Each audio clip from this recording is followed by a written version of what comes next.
Ito na naman ang mainit na balita mula sa mundo ng politika. Nag-init ang atmosfera sa loob ng Kongreso matapos ang mainit na pagdinig tungkol sa isyu ng umano'y maling paggamit ng pondo ng bayan. Umabot sa matinding tensyon ng pag-uusap nang biglang nagtaas ng boses Senador Ronald Bato de la Rosa laban kay Speaker Martin Tambaloslos Romualdez. Ayon sa mga nakasaksi, kapansin-pansin ang galit ng senador habang binubusisi ang mga ulat ng umano'y katiwalian na kinasasangkutan ng ilang matataas na opisyal ng gobyerno. Sa gitna ng mainit na talakayan, umabot sa puntong muntik ng magkasalpukan ng dalawa matapos ang palitan ng manghang na salita. Mabilis namang nakialam ang ilang kapwa mambabatas at mga security personnel upang pigilan ang posibleng pisikal na konfrontasyon. Bagamat walang pisikal na pananakit na nangyari, ramdam ng lahat ang bigat ng emosyon at galit ni Senador Bato sa umano'y pagnanakaw sa kaban ng bayan. Maring itinanggi ni Speaker Romualdez sa mga paratang. Sinasabing politika lamang ang motibo ng mga batikos at wala siyang kinalaman sa anumang anomalya. Nanindigan din siya na handa siyang sumailalim sa anumang investigasyon upang patunayang malinis ang kanyang pangalan.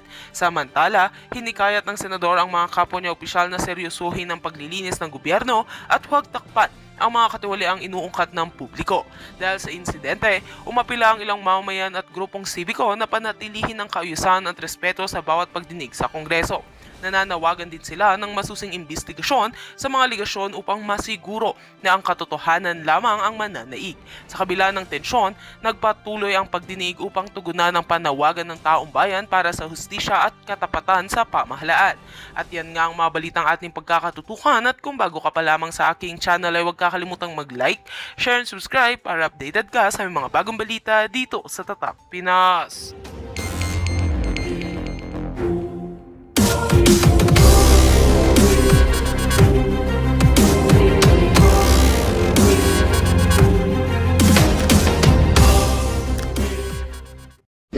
Everybody goes down. The institution goes down.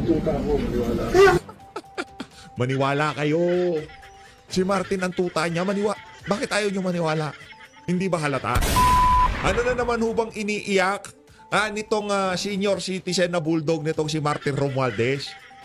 Balita ko, hinainan niyo daw ng ethics complaint itong si Congressman Kiko Barzaga. Pambihira.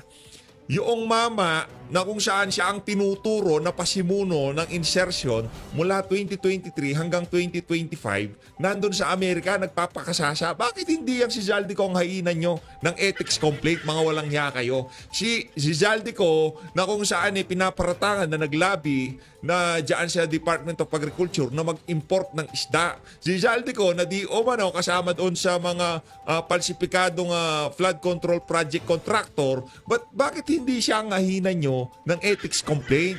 Bakit yung bata na kung saan naglalabas lamang ng kanyang saloobin? Bakit? Nasasaktan ba yung amo mo sa mga sinasabi nitong si Congressman na Kiko Barzaga? Kayo ba naman banatan na, oo, binoto ko unity team. Di ko naman alam na magiging presidente pala yan si Martin Romualdez. Diba? Siguro nag-init yung tumbong nitong si Martin, no? Pero bago yan, mga kababayan, kung bago lang kayo sa PH Update, sa like at sa subscribe, masaya na po tayo dyan. Sa mga gusto sumali sa ating community, alam nyo na ho gagawin, yung join button, nandyan lang naman ho sa babayan. Ngayon na nga, mga kababayan, bago ho natin puntahan itong senior citizen na bulldog nitong si Martin Romualdez, pasadaan ho muna natin yung mga behind the scenes sa Senado. Ika nga, ito yung mga hindi nyo nakikita sa, sa mainstream media.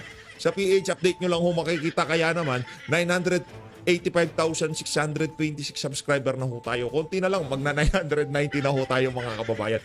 Mag-subscribe na ho kayo para lagi ho kayong updated sa mga ganitong klaseng kaganapan sa Senado. Ang tanong dito, Senator Bato de la Rosa, bakit ayaw mong maniwala na aso ni Tito Soto, yang si School Bukol, yang si Martin Romualdez? Ito, mga kababayan, ako kung ako tatanungin nyo dito, siyempre bias naman ako pagka sinabi kong aso siya ni Martin Romualdez. Gayong sinasabi niya, hindi daw ho siya aso, no? Hayaan ko nang magsalita ang sambayan ng Pilipino, ang ating mga kababayan dito sa PH Update, kung ano nga ba ang kilatis nila dyan sa mga galaw na yan, itong si Tito Soto. Ito, panoorin nyo. Pakinggan yung mga litanya dito ni Senator Bato. Okay? Nako. Everybody goes down. The institution goes down. Kaya...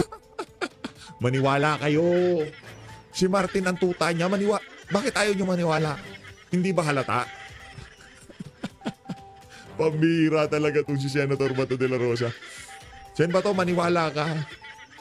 Tuta ni School Bukol si Martin Romualdez. Maniwala kayo, si Martin ang tuta.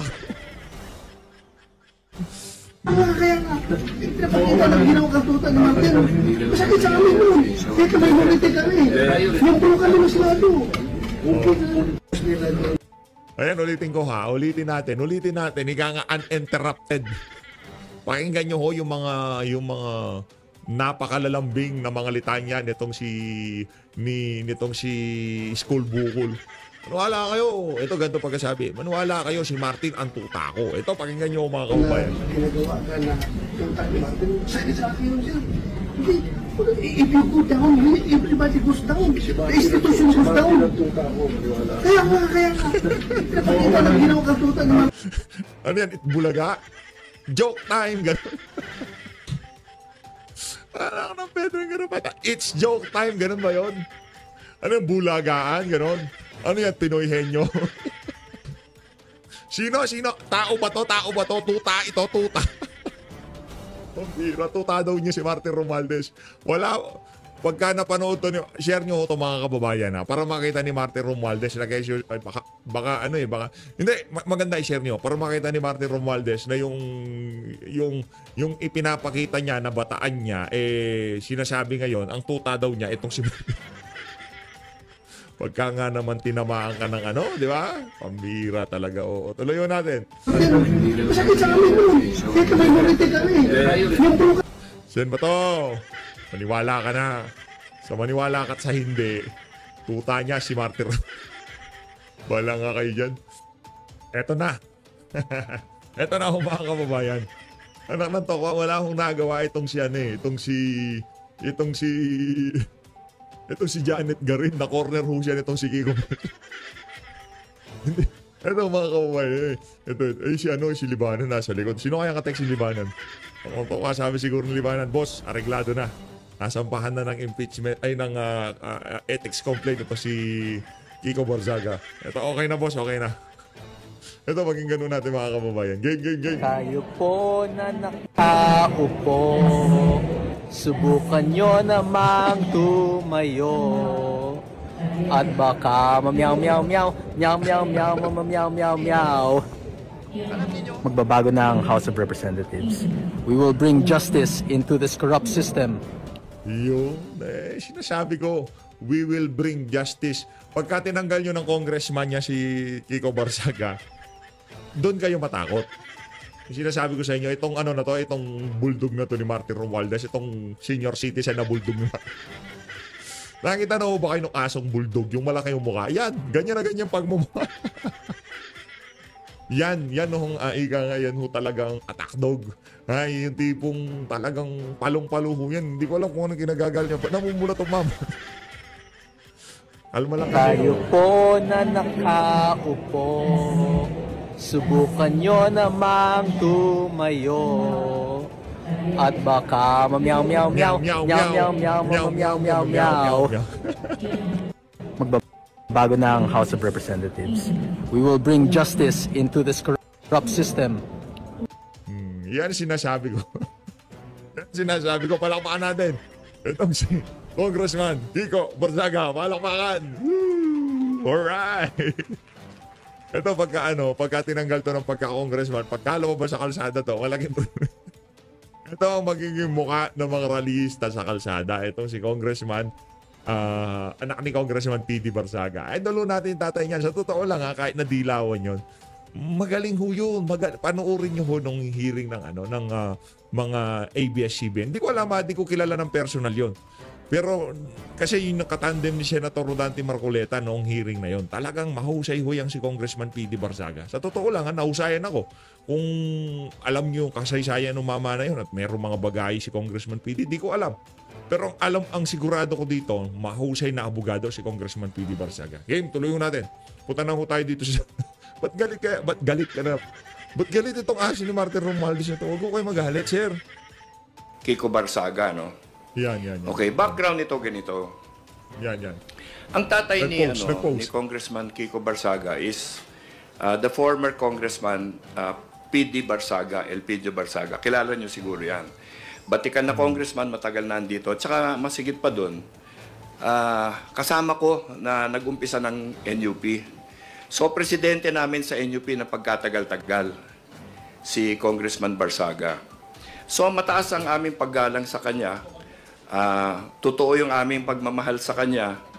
At respetong-respeto namin talaga siya. Kaya nung pumasok yung, hindi lang siya, yung asawa na niya, yung kanyang mayor na ngayon na si Jenny Barsaga, naging congresswoman din. Talagang naging hardcore sila ng NUP. Talagang mga haligi sila ng NUP. So ngayon, sa Dasmariñas, Cavite, alam naman natin, si Mayor Jenny, yung anak nila si Third, na Vice Mayor din, tapos ito si Kiko, older brother nitong si Vice Mayor, ang ngayon nangingibabaw doon sa Dasmariñas. Si Congressman Kiko, pinasok nila dahil pumanaw na si Congressman PD at ipinalit siya. Okay. So, alam niyo sa totoo lang, nung umpisa pa, mismo si Mayor Jenny, parang pinapayuhan na kami, no? Na medyo, alam niyo yung anak ko nandyan, pero wag niyo masyadong bigyan ng assignment sa Congress kasi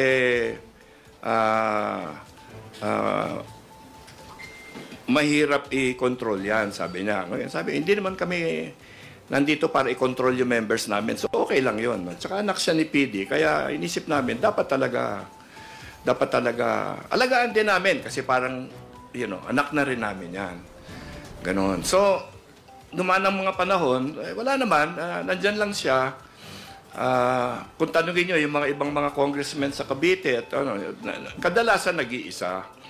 No? Kahit tignan nyo sa lounge yan, talaga nag-iisa siya lagi. Pero, siyempre, membro namin yan, laging nasa mga meeting namin yan. Kaya ako naman, personally, sinusubukan kong makilala lahat ng mga members namin. Isa-isa, kakausapin ko talaga. Lalong-lalo na yung mga bago, yung mga neophyte. Si Kiko hindi ko nakausap dahil for some reason, mahirap hanapin. At pag nagkikita kami, may sisipot sa mga meeting namin, hello, hi, ganyan. Tapos wala na. Hindi naman nagsasalita sa mga meeting, walang dialogue with him. So, itong mga nakaraang linggo, siyempre dito medyo maligalig tayo sa Congress, marami mga rumor kumakalat, ganito, marami nangangampanya, gusto maging speaker and so on. So, siguro, siguro nahila siya sa mga pangyayaring ganyan. May nabalitaan kami na nagsosolicit ng signatures para ibagsak si Speaker Romualdez. So, siyempre, ako naman, dahil narinig ko yon, pinatanong ko sa kanya, sa aming Deputy Secgen. Tanong mo nga kay Kiko, ano ba ito? Kasi ako naman, wala naman ako iniisip na may masamang intention yung bata. Ganun, ha? So, anyway, bumalik sa akin. Sabi, parang dinamdam yung pagtanong sa kanya, magre-resign na lang daw siya sa party. Sabi ko, ha? Bakit? Basta his mind is made up daw. Sabi ko, sige, hindi. Sabihin mo sa kanya, bukas, mag-usap kami.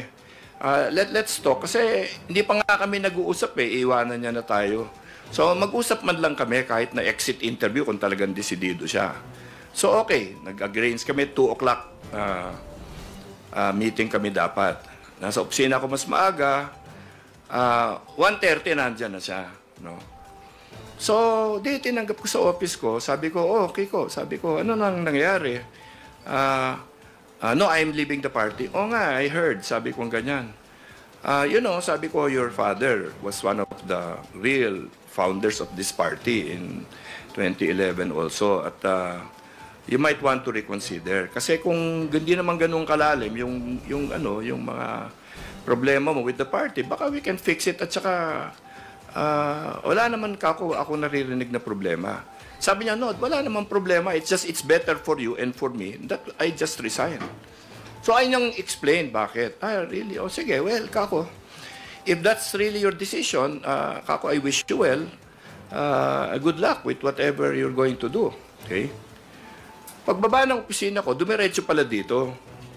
Tapos, nagsalita na. Ina-accuse ko daw siya na he is nabasa ko lang, he was accusing me of accusing him of starting a negative campaign against the speaker. Na never ko nasabi, never naman namin napag-usapan, at hindi niya binanggit nung nag-uusap kami. And then binanata na si speaker na, kailangan matanggal yan, etc. That one statement that he had, alam mo, that came within an hour from the time nag-uusap kami, na wala naman masamang pinag-usapan, di ba? So, yun ang background yan sa ganyan. So, then nag-usap-usap kami, mga party mates namin. Lahat ito, mga long-time NUP na rin sila. And siyempre, all of us are friends of Congressman PD Barsaga and the wife, Mayor Jenny. So, pinababayaan lang namin. Pero, lumalaki ng lumalaki. Parang nagtatraction daw siya, nagte-trending daw, ganyan. Okay lang yun, no? Kaya lang, sa akin, parang nasisingil kami sa NUP na bakit naman nagdala kami ng member na ganun ang sasabihin, hindi lang tungkol sa Kongreso, tungkol sa buong gobyerno, no? At parang parang hindi yata, kumbaga he is not well. Alam mo yun, and I think everybody is seeing that, di ba? Na parang all is not right, di ba? Parang, so that's because of that, medyo, parang matahimik kami, hindi na naman kayo, inaano na, wala tayong magagawa eh. Yun talaga yung opinion ng bata, ganyan. Pero siyempre, parami nangyayari. Bago ko bigay sa inyo yung aming presentation on the actions that we in the party have decided to make, ikwento ko lang sa inyo, dalawa pang bagay. Kanina, tanghali, pumasok siya sa opisina ng majority leader. Sinara niya yung pintuan, tapos sabi niya, everybody sit down. No? I want to tell you about my plans for what to do with Congress, sabi niya. I'm running for speaker, sabi niya. No? Tapos lumapit siya sabi niya, ikaw, sabi niya, if you will join me, I will make you deputy speaker. Ganun ang mga salita niya. So, siyempre nagulat lahat doon, ano? Wala naman nag-react masyado. Si majority leader, siyempre, was the gentleman that he is, pinabayaan lang siya. And then, sabi niya, well, why are you here? Ginaganyan siya. No? So anyway, nagkaroon sila ng mga insidente doon. Hindi umalis, siyempre, hindi naman pinapaalis dahil mabait yung mga na-adapt na niya doon eh. So walang nangyari, and then lumabas siya. No? And then, but I think, dito, kung kagagaling ko lang sa session hall, sa plenary, umiikot siya ngayon, is campaigning to be speaker. And sinasabi niya, he is going down to declare all seats vacant, mga ganyan. Kung anong sinasabi niya na, alam mo, for us who are there, na, di gawin mo yung gagawin mo, pero, parang wala sa lugar, parang hindi dapat actions ng mga congressman na maayos ito. And itong pinag-aalala namin, na baka akalain ng ating mga kababayan, lalong-lalo na ngayon that Congress is under siege. Lahat kami, we are under a microscope. Diba? Tinitignan kami about our behavior, our everything. Diba? And kami, we want to be upfront about everything. We want to disclose whatever needs to be disclosed. Salin, kunin nyo lahat yan. We're trying our level best to earn the trust of our people. Okay?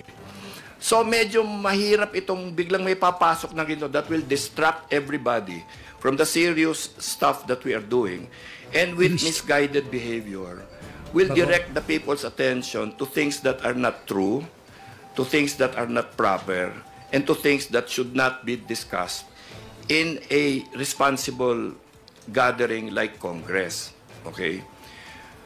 So dahil dyan, di tanggalin nyo na. Wala nang pumipigil sa inyo. Pero sigurado ko pagka tinanggal niya si Kiko Barsaga lang. Yung bata parang pagka hindi niya nakuha yung gusto niya talaga. Good luck sa inyo dyan sa House of Representatives. Decision kami na maybe, kumbaga, kahit na ba may mga anak tayo na mahal naman natin, naintindihan naman natin na bata pa sila, na dapat talaga tuturuan natin, di ba? Tutulungan natin na makarating sa tamang lugar.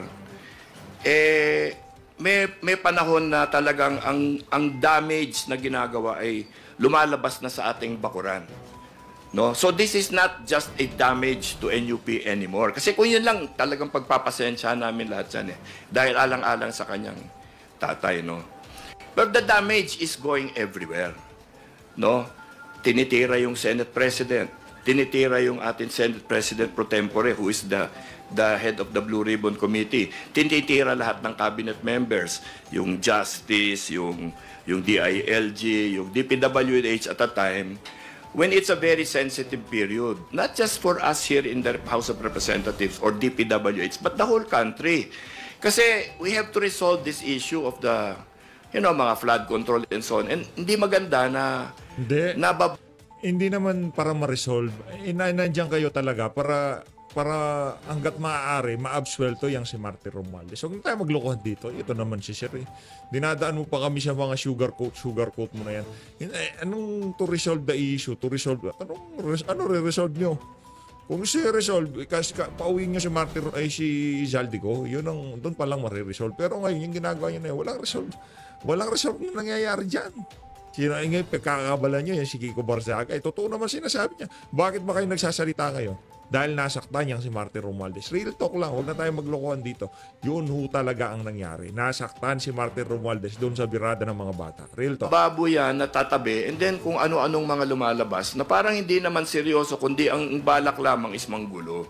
Okay, so dahil gusto namin ipakita sa Kamara na hindi kami sang-ayon sa ganyang klaseng behavior na will be disruptive to Congress, will be disruptive to the orderly running of our government, naisip namin na we have to do something. And malungkot kami dahil gagawin namin ito. This morning talaga, in fact, hindi kami unanimous sa partido. And NUP, kadalasan unanimous naman kami talaga Pero hindi kami unanimous. Dahil lang iba nagsasabi, hindi, pabayaan na lang natin, let's just time it properly. Wag na lang muna natin gawin itong gagawin natin. Kaya lang, we said that last week. And habang tumatagal, mukhang hindi humuhupa parang nagagasolinahan lalong tumitindi.